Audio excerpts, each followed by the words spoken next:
شدید بارشوں اور موسمیاتی تبدیلیوں سے پاکستان میں موجود گلیشیائی جھیلوں کے پھٹنے کے خدشات پیدا ہو گئے ہیں، لیکن کیا آپ جانتے ہیں کہ یہ گلیشیائی جھیلیں کیا ہوتی ہیں؟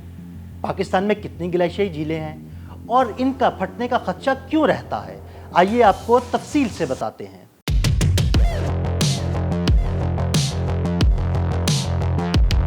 پاکستان کے شمالی علاقوں میں 3 عظیم پہاڑی سلسلوں یعنی ہمالیہ، ہندوکش اور قراقرم کا سنگم واقع ہے۔ انہی بلند و بالا پہاڑوں میں کم و بیش 7000 چھوٹے بڑے گلیشیئرز موجود ہیں۔ گرمیوں میں درجہ حرارت بڑھنے سے یہ گلیشیئرز پگھلنا شروع ہو جاتے ہیں، جن کے چھلکتے پانی سے ارد گرد کے نشیبی علاقوں میں جھیلیں بننا شروع ہو جاتی ہیں، جہاں گلیشیئر سے رستا ہوا پانی جمع ہوتا رہتا ہے۔ گلیشیئر سے بننے والی ان جھیلوں کو گلیشیائی جھیلیں کہا جاتا ہے۔ پاکستان کے شمالی علاقہ جات میں موجود 7000 سے زائد گلیشیئرز کے ساتھ تقریباً 3044 گلیشیائی جھیلیں موجود ہیں، جن میں سے 36 جھیلوں کو انتہائی خطرناک قرار دیا جا چکا ہے۔ جب گلیشیئر سے رستا ہوا پانی جمع ہونے کے بعد یہ جھیلیں اپنی کل گنجائش تک پہنچ جانے پر اضافی پانی کا بوجھ برداشت نہیں کر پاتی تو یہ پھٹ جاتی ہیں، جس کے بعد پانی تیز رفتاری سے نشیبی علاقوں کی طرف بڑھنے لگتا ہے۔ چونکہ یہ پانی بلندی سے نشیب کی طرف بہ رہا ہوتا ہے، اس لیے پانی کی رفتار بھی تیز ہوتی ہے اور یہ اپنے ساتھ مٹی،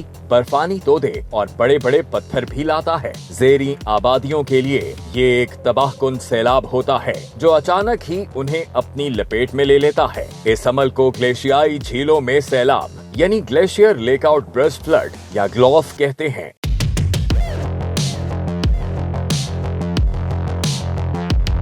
پاکستان کے شمالی علاقہ جات میں آباد زیادہ تر لوگ گلیشیئر سے آنے والے ندی نالوں کے ارد گرد آباد ہیں، اور جب کہیں گلیشیائی جھیل پھٹنے کا واقعہ ہوتا ہے تو مقامی آبادی کو بھاری جانی اور مالی نقصان کا سامنا کرنا پڑتا ہے۔ اس وقت احسان آباد، اس کے بعد بدسوات، اس کے بعد اولڈ حسینی، اسی طرح آپ اگر بلوچستان کے اندر آپ دیکھیں تو ارندو کے گلیشیئرز جہاں پہ گلیشیئر لیکس بنے ہیں، ان کے جو ہے نا ٹریگر ہونے کے چانسز بہت زیادہ ہیں۔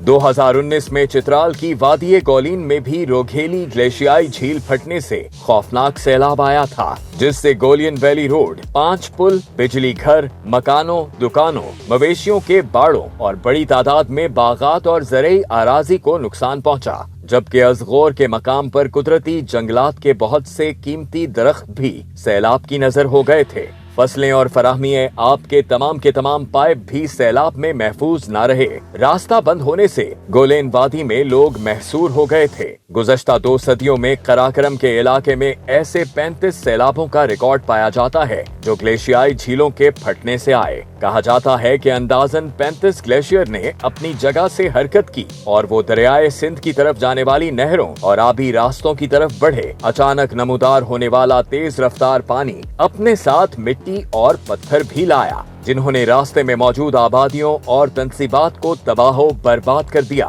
موجودہ دور میں گلیشیئر سے بننے والی جھیلوں اور ان کے پھٹنے کے خطرات زیادہ ہو چکے ہیں، اور اس کی سب سے بڑی وجہ موسمیاتی تبدیلیاں ہیں۔ شدید بارشیں، بڑھتا ہوا درجہ حرارت اور موسمیاتی تبدیلیاں ان گلیشیئرز پر تیزی سے اثر انداز ہو رہی ہیں۔